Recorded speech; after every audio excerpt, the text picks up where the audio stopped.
하고 지금까지 이어오게 된 것입니다.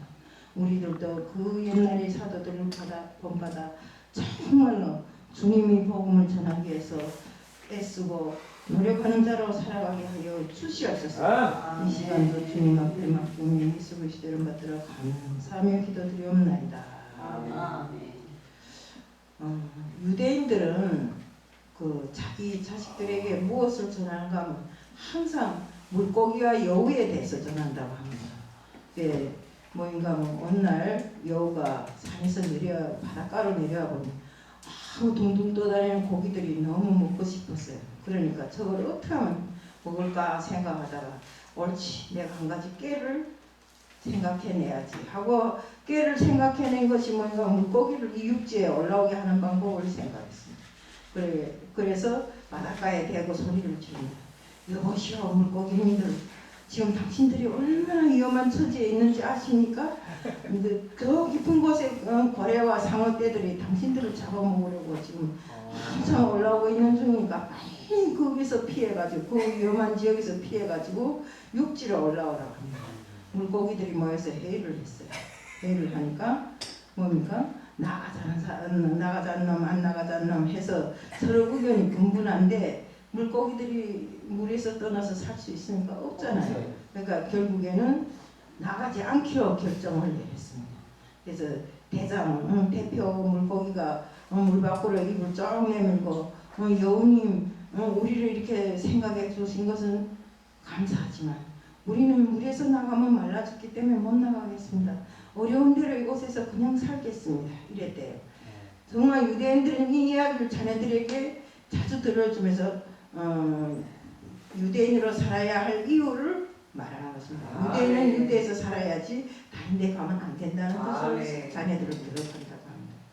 어떤 핍박이 있어도 정말 어떤 환란 속에 있어도 유대인은 유대인이라는 생각에서 떠나지 말라고 가르치고 있습니다. 그렇습니다. 우리도 그렇습니다. 주님을 믿으면서 주님을 믿는 자들이 주님을 떠나서 살 수 있습니까? 없습니다. 정말 우리는 제자들도 성령을 받을 때까지 예루살렘을 떠날 수 없었어요.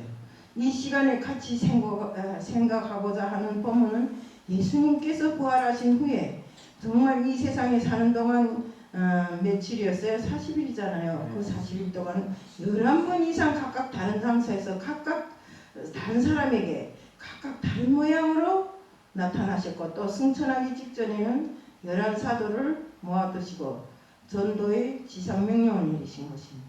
우리가 전도는 주님이 이 땅을 떠나실 때 내린 지상의 명령입니다. 너희는 예루살렘을 떠나지 말고 아버지 약속하신 것을 기다리라고 했습니다. 오늘 사도행전 1장 4절의 본문은 중심으로 해서 예루살렘을 떠나지 말라는 말씀으로 은혜를 받고자 이것을 전하려고 나왔으니 여러분 끝까지 잘 들어주시면 감사하겠습니다. 그러면 예루살렘은 어떤 것입니까? 본래 예루살렘은 멜기세덱이 통치했던 도성으로서 정말 이게 평화가 깃든 살로미 도시였습니다. 성이었습니다.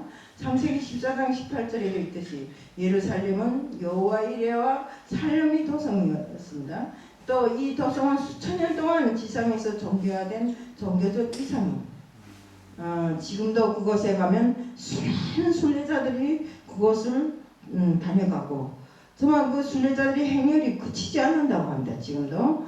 그렇기 때문에 예루살렘은 금요일부터 상가는 이미 철수해 버리고 사원들이 성시가 되는데 금요일은 회교도 또 회교도 성일이고 토요일은 유대교의 성일이며 일요일은 기독교의 성일이라고 합니다.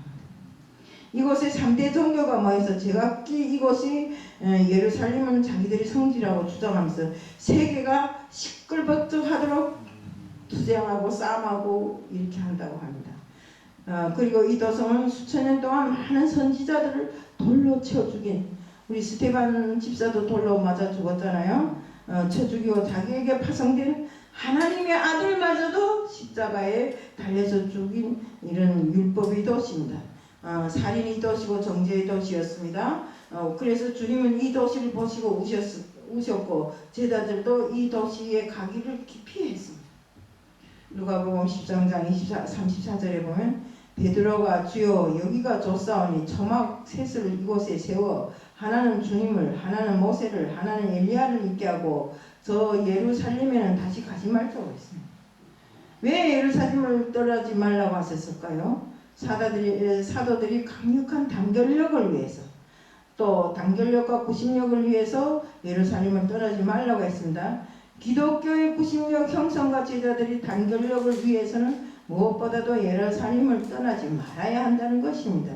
만일 제자들이 예루살렘을 떠나버렸다면 이 기독교의 구심력은 다 해체됐고 정말 이 기독교는 없어져 버렸을 것입니다. 지금까지 주님을 중심으로 있었던 예수의 제자들은 주님이 로마 병정에게 잡히자마자 모두 다 떠나버렸습니다. 겁나서 도망쳤어요. 주님을 그토록 사모하는 베드로마저도 날 새기 전에 닭 3번 울기 전에 주님을 3번이나 부인했던 것입니다. 어떤 제자들은 자기 본래의 생업을 위해서 자기 고향으로 돌아갔고, 또 그래서 주님께서는 제자들이 강력한 단결력과 구심력 형성을 위해 예루살렘을 떠나지 말라고 당부한 것입니다. 교회가 구심력을 상실하면 원심작용이 일어나 교인들은 뿔뿔이 헤어질 수밖에 없는 것입니다. 그러면 우리 예루살렘은 어디입니까? 바로 이 성전인 것입니다.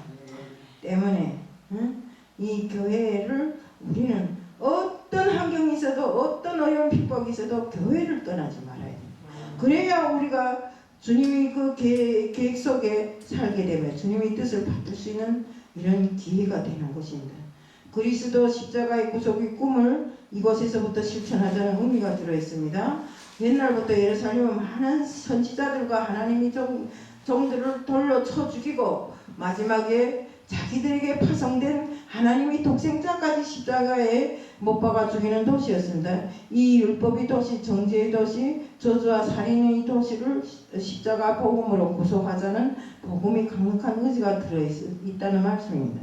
주님께서는 율법의 도시를 복음의 도시로, 살인의 도시를 생명의 도시로, 정죄의 도시를 용서의 도시로, 저주의 도시를 기필코 축복의 도시로 만들고 싶어 하셨습니다. 이렇게 하기 위해서는 어떤 경우라도 제자들이 예루살렘을 떠나서는 안 되기 때문에 예루살렘을 떠나지 말라고 간곡하게 당부하셨습니다. 주님께서 예루살렘을 떠나지 말라고 하신 이유는 장차 세계 복음화의 막중한 역사적 사명을 잘 감당하기 위해서 한 사람도 이곳을 떠나지 말고 이곳에서 아버지의 약속하신 성령을 기다리라고 했습니다. 세상을 움직이는 3가지 힘이 있습니다. 그것을 생각하는 두뇌의 힘, 수고하는 노동의 힘, 그리고 사람의 심성과 사람의 의지를 움직이는 성령의 힘입니다. 성경에는 이와 같은 성령의 힘, 아버지 약속하신 성령이라고 기록하고 있습니다. 아버지 약속하신 성령은 성경 여러 곳에 많이 예언되어 있어요. 특히 요엘서 2장 28절부터 32절에 내가 내 신을 만민에게 부어주리니 너희 자녀들은 장래일을 말하며 너희 늙은이는 꿈을 꾸며 너희 젊은이는 이상을 볼 것이며 내가 이적을 하늘과 땅에 베풀리는 피의 불과 연기 기둥이라고 했습니다. 그렇습니다. 가정이 복음화 또 교회를 부흥시키려면 성령을 받아야 합니다. 또 유대를 복음화하기 위해서도 성령을 받아야 하는 것입니다. 사마리아를 복음화하려면 능력이 성령을 받아야 하고 로마를 세계 복음화를 하려면 성령을 받아야 해요. 어느 것도 다 우리가 복음화하는데 성령이 없이는 한 가지도 이루어지는 것이 없습니다.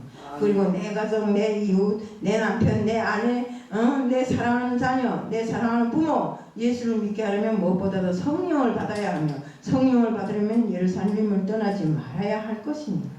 예루살렘을 떠나지 말고 아버지 약속한 것을 기다립시다. 우리들 모두는 정치도 잘하려면 하나님을 의지하고 아버지가 약속하신 성령을 받아야 합니다. 요즘 한국 대통령도 미국 대통령도 모두 명색이 기독교인이지만 기도하는 교회는 아니고 아침마다 운동복을 입고 먼저 일어나면 운동부터 하는, 건강을 챙기기 위해서 운동부터 하는 이런 대통령들이라고 합니다. 기도를 하지 않고 체력 운동만 하니 공중에서 지상에서 해상에서 땅속에서 여러가지 대형사고가 일어나고 있는 것입니다. 어제 저녁에도 어땠습니까? 저 대만에서 사고가 났잖아요. 지진이 일어났잖아요. 체력도 지력도 재력도 국력도 중요하지만 그것보다 기도하고 성령을 받아야 정치를 잘 할 수 있습니다.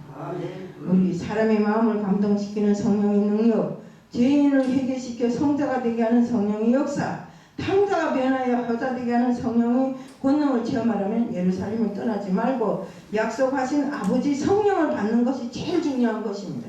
우리 이 약속과 명령을 지켰던 사도들은 주님이 승천하신 지 불과 70년 정도의 기간에 온 예루살렘과 온 유대와 사마리아와 로마 전역을 복음으로 가득 채웠습니다. 때문에 우리들도 오늘 복음을 전달받을 수 있는 이런 기회가 열린 것입니다. 예루살렘을 떠나지 않았던 성도들에게 어떤 은혜가 임했는가? 제자들은 예루살렘을 떠나지 말라는 주님 말씀 듣고 예루살렘에 있으면서 10일 동안 전혀 기도하기에 힘쓰고 마침내 약속의 성령을 받게 되었습니다. 진짜 이럴 때 아멘 할렐루야 하는 것이 아닙니까? 맞아요. 이때 주님의 말씀대로 예루살렘에 머물렀던 120명에 대해서 생각해 봅시다. 120명이라는 숫자는 12사도에 비하면 10배고 또 주님께서 승천하실 때 주님을 목격했던 500명에 비하면 4분의 1밖에 안 됩니다. 물론 120명이라는 그 숫자가 큰 의미가 있는 것은 아니지만 그 다수 가운데 선택된 이런 사람들이며 변함없이 주님을 사랑한 심리가 고든 사람이라는 것을 말씀드리기 위해서 120명을 계속 지적하는 것입니다. 기록하는 것입니다. 우리 주 예수 그리스도를 변함없이 사랑하는 모든 자에게 은혜가 있을지어다. 주님은 세상에 계실 때 기사와 의적을 행하시고 소경을 눈뜨게 하고 벙어리가 말을 하게 하고 기머거리가 정말 말을 듣게 하는 이런 기적이 일어나시며 죽은 자도 살리고 안질뱅이도 일어나 걸어가게 하시는 주님의 기적, 또 문둥병자도 고치시는 이런 기적이 일어나게 하신 분이 바로 주님이었습니다. 또 그분은 정말 오병이어로 5,000명을 먹이시는 기적도 일어났고 또 정말 물로 포도주 되게 하는 기적, 이젠 죽어서 살이 다 썩어가는 나사로도 살리신 그런 기적, 정말 말하려면 다 헤아릴 수 없는 이런 기적을 일으키신 분입니다. 그러나 주님께서 종료주일에 새끼나귀를 타시고 예루살렘에 입성하실 때 앞에서 뒤에서 흔들면서 종려나무 가지를 흔들면서 호산나 다윗의 자손이여 하며 하나 했던 그 자들이 정말로 이렇게 주님을 십자가에 못 박으라고 이렇게 소리를 질렀습니다. 정말 불과 몇 사람만이 예수의 최후를 슬퍼했었습니다. 예수님께서 승리하실 때 감난산에서 그의 승천을 지켜보았던 500여 관중도 다 흩어지고 그중 4분의 1만이 남아서 주님의 명령을 지켰다고 했습니다.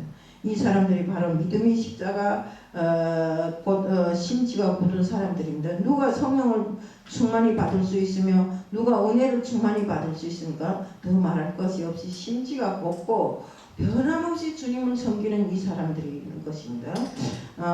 마태복음 7장 21절에 보면 나더러 주여 주여 하는 자가 천국에 다 들어갈 것 아니요 다만 하늘에 계신 내 아버지 뜻대로 행하는 자라야 들어갈 것이요. 아멘. 영국의 존 뉴턴이 이런 말을 했습니다. 내가 죽어서 천당 갔을 것이라고 기대했던 사람이 천당에 없고 또 저 사람은 참으로 죄인인데 그런 사람이 회개하고 천당에 들어와 있더래요. 그래서 막 2번이나 놀랐고 내가 구원받은 것을 실제로 내가 구원받고 천국 간 것을 알았을 때 놀랐대요. 이래서 정말 이렇게 천국에 가서는 3번 놀라는 일이 있다고 합니다. 누가 성령을 충만히 받을 수 있는가? 변함없이 주님을 사랑한 자, 그리고 심지가 곧은 자, 백절불굴의 의지로 주님을 따르는 자입니다. 변함없이 주님을 따르는 자가 백절불굴의 의지로 주님을 따라야 합니다. 약속의 성령을 받은 사람들은 어떤 일을 했습니까? 그들은 먼저 성령 받은 그 장소부터 복음화하기 시작했습니다. 사도행전 2장 43절부터 47절을 자세히 살펴보면 오순절 이후에 예루살렘이 얼마나 아름다운 도시가 되었으면 믿음이 천국이 되었을까요?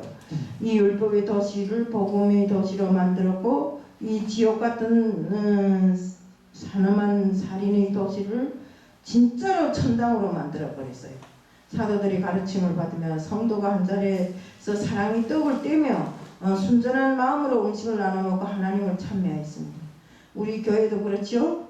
진정으로 서로 사랑하고 정말 작은 것이더라도 서로가 나눌 줄 아는 이런 정말 주님이 자녀가 되었다는 것입니다. 백성들이 칭송을 받으면 날마다 믿는 자가 더했고 교회가 날로 보응되었으니 이것이 지상 천국이 아니고 무엇입니까? 정말 사람들은 지상에서 삼중 천국을 체험해야 한다고 했답니다. 제자들이 만일 예수님이 예루살렘에 떠나지 말라는 말을 듣지 않고 베드로는 갈릴리로, 나사로는 베다니로 가고 글로바는 엠마오로 가고 삭개오는 여리고로 가고 마태는 세관으로 돌아가고 다 흩어졌던 오늘의 기독교가 과연 존재했겠는가 생각해 봐야 됩니다.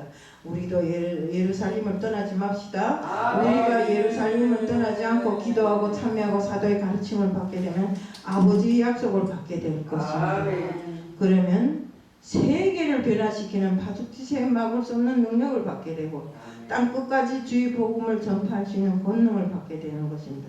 어느 수도사가 매일같이 정말 지나는 골목에 교회가 있었는데 그 지붕 꼭대기에 괴상한 물건이 너풀거림에 있더랍니다. 근데 어떤 날은 신나게 춤추고 어떤 날은 시무룩해서 앉아있고 그래 보니까 교인들이 성령으로 거듭나서 정말 밝게 웃으면서 찬송할 때는 시무룩해 앉아있고 힘이 다 빠져서 그러고 교인들이 나태하고 서로 쌈지거리하고 쌈지거리하는 소리가 높아지고 이러면 막 죽기 살기로 춤추고 그러니 우리는 사탄이 정말 노리지 못하도록 항상 춤추고 찬송하고 성경을 읽고 또 우리 정말 교회에서 열심히 기도하고 이렇게 하면 마귀도 어디서 치면서 꼼짝을 못합니다. 거기에 잡혀서 우리 사탄이 춤추게 못하게 하고 울게 만들어야 합니다. 네. 우리도 예루살렘을 떠나지 말고 단결하여서 기다리며 기도하다가 약속하신 아버지 성령을 받는 것이 우리의 첫째 임무라고 생각합니다. 때문에 우리는 이 밤에 앉아서 그저 말씀을 듣는다고는 하지만 우리가 이것을 듣는 데 그치지 말고 행함으로 옮길 수 있는 저희들이 다 되기를 원하면서 오늘의 말씀을 마칩니다. 사랑의 하나님 아버지 감사합니다. 저희들에게 정말 성령을 떠나지 말라고 하였고 예루살렘을 떠나지 말라고 하였습니다. 성령을 떠나면 우리는 어디에 가서 의지할 것도 없습니다. 마귀 사탄의 역사를 저희들은 아마도 몰라가게 될 것입니다.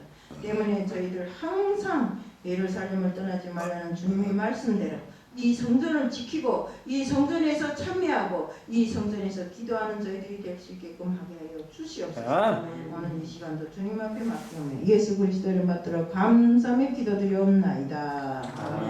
하늘에 계신